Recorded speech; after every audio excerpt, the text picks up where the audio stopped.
protege las prominencias óseas en rodilla y tobillo, debemos colocar una almohada, siliconas o paños entre las piernas. Debemos de fijar el brazo a la grúa de tracción, bien con una tracción cutánea adhesiva no estéril o con un traccionador estéril como el que vemos en la foto y es el que utilizamos nosotros. Para modificar la posición de la grúa siempre debemos soltar el brazo. Debe de haber una tracción oblicua y vertical y el brazo debe estar entre 40 y 60 grados de abducción y 20 grados de flexión.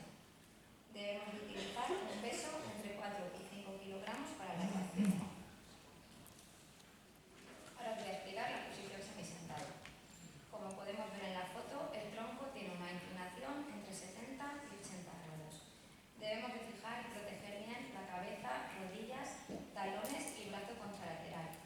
Fijaremos la cabeza con una venda de crepé a un soporte que impida la rotación y la flexión.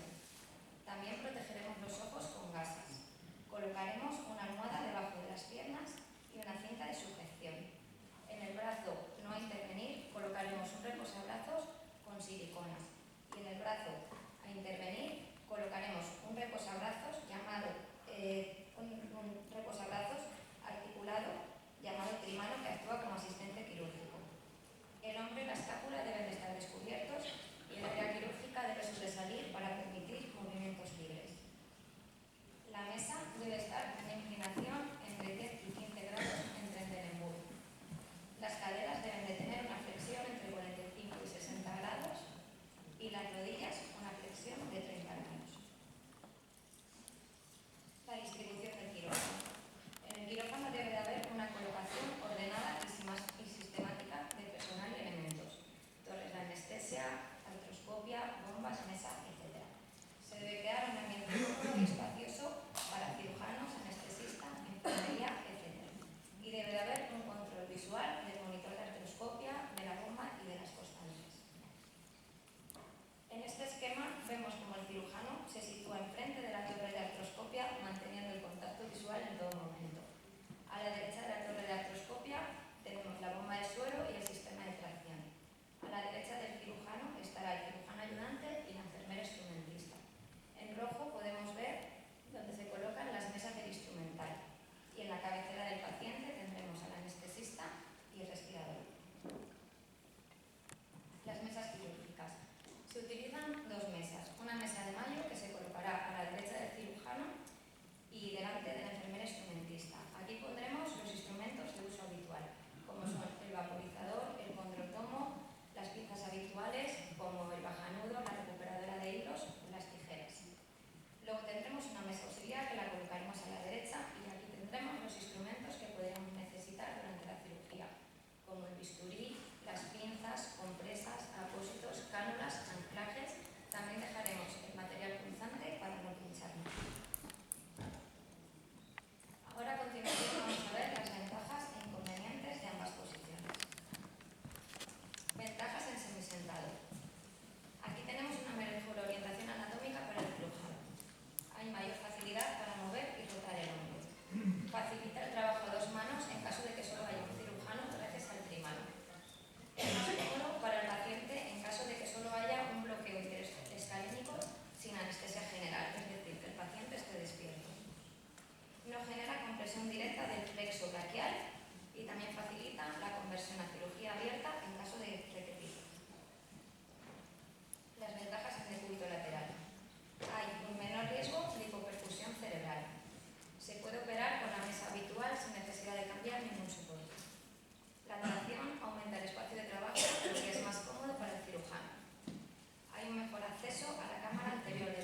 de usar mantas térmicas por la misma razón y no debemos poner excesiva presión a la bomba para evitar que el líquido diseque tejidos e invada las no anestesiadas.